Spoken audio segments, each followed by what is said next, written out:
আসসালামু আলাইকুম এভরিওয়ান। আমি সোহানা। ওয়েলকাম জানাচ্ছি সোহানাস কিচেনে আরও একটি অনেক বেশি মজাদার রেসিপি দেখার জন্য।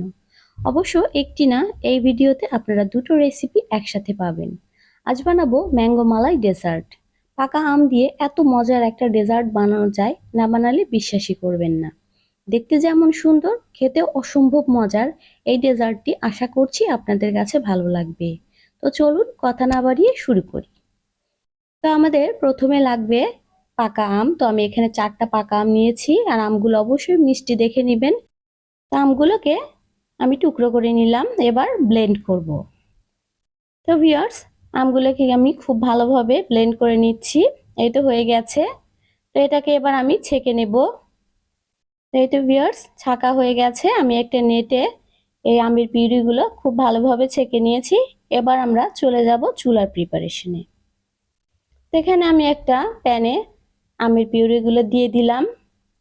আমি কিন্তু চুলাটা এখনো ধরাইনি।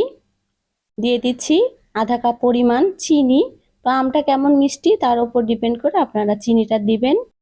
তো আমটা যদি একটু বেশি মিষ্টি হয় তাহলে চিনি কম দিবেন, আর যদি আমটা একটু কম মিষ্টি হয় তাহলে চিনিটা বেশি দিবেন। এই তো নেড়েচেড়ে চিনিটা গলিয়ে নিলাম।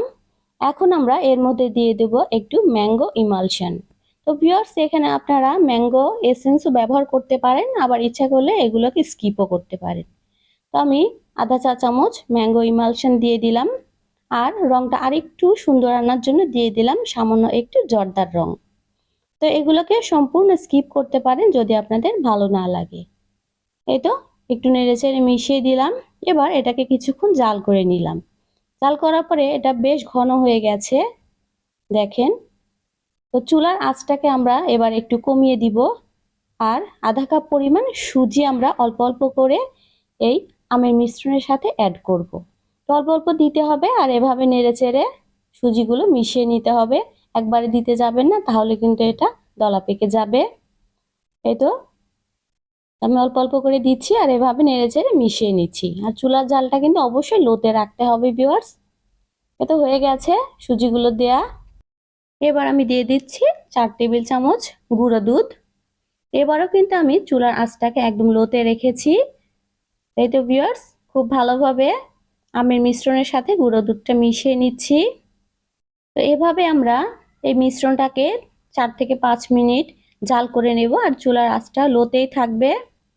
এই তো প্রায় জাল করা হয়ে গেছে, অনেকটা আঠালো হয়ে গেছে। আর ঠান্ডা হলে এটা আরো শক্ত হয়ে যাবে।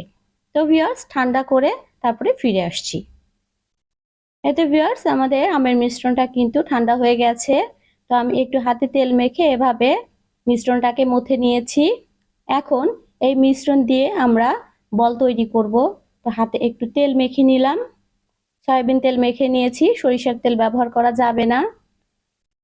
এই তো আমি পরিমাণ মতো মিশ্রণ নিয়ে নিলাম। এবার হাতে এভাবে গোল করে আমরা খুব সুন্দরভাবে একটা বল তৈরি করে নেব। তো আপনারা ইচ্ছা করলে কিন্তু বলগুলো ছোট অথবা বড়ও করতে পারেন। আমি কতটুকু করেছি দেখিয়ে দিচ্ছি। এতে ভিউয়ার্স, এভাবে আমি সবগুলো বল তৈরি করে নেব। এই তো ভিউয়ার্স, আমার সবগুলো বল তৈরি করা হয়ে গেছে। তো আমাদের প্রথম যে রেসিপিটি বলেছিলাম সেটা কিন্তু এখানেই শেষ।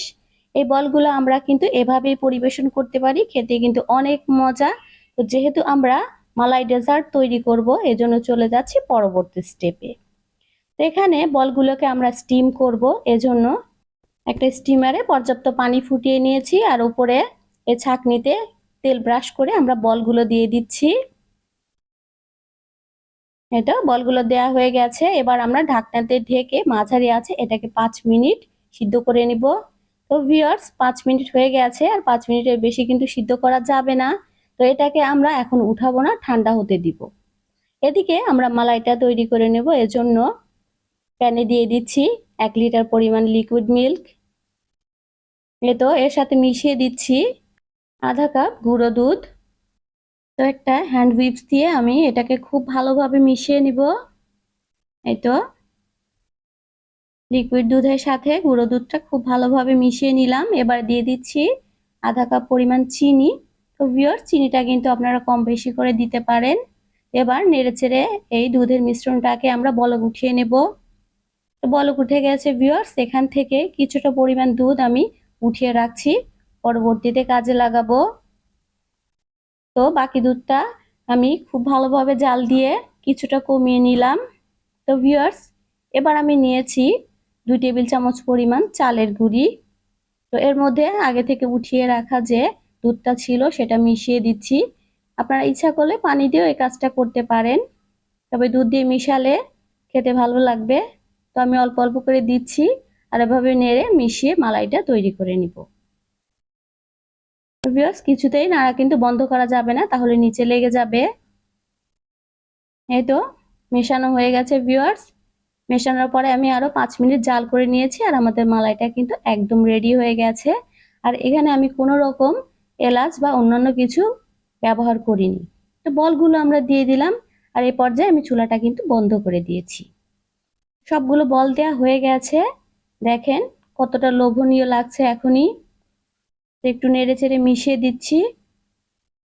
আপনারা ইচ্ছা করলে কিন্তু এখনই নামিয়ে পরিবেশন করতে পারেন। তো আমি এটাকে 5 মিনিটের জন্য এভাবে ঢেকে রাখবো, তারপরে ঠান্ডা করে পরিবেশন করব। তাই তো ভিউয়ার্স, আমি একটা সার্ভিং ডিশে এভাবে ঢেলে নিয়েছি। এখন কিছুটা স্টিম করা বল রেখেছিলাম, ওটা দিয়ে সাজিয়ে দিচ্ছি। তো দেখতে খুব ভালো লাগবে। এই তো ভিউয়ার্স, সাজানো হয়ে গেছে। তো তৈরি হয়ে গেল মজাদার ম্যাঙ্গো মালাই ডেজার্ট। আশা করছি রেসিপিটি আপনাদের কাছে ভালো লেগেছে। ভালো লাগলে অবশ্যই বাসায় একবার হলেও ট্রাই করবেন। লাইক, শেয়ার, কমেন্টের মাধ্যমে আমাকে জানাবেন। আর আমার চ্যানেলটি সাবস্ক্রাইব করে আমার পাশেই থাকবেন। যারা সাবস্ক্রাইব করেছেন তাদের জানাচ্ছি অসংখ্য অসংখ্য ধন্যবাদ। যারা এখনো সাবস্ক্রাইব করেনি তাদের কাছে অনুরোধ রইল, প্লিজ আমার চ্যানেলটি সাবস্ক্রাইব করে আমার পাশেই থাকবেন। আল্লাহ হাফেজ। আসসালামু আলাইকুম।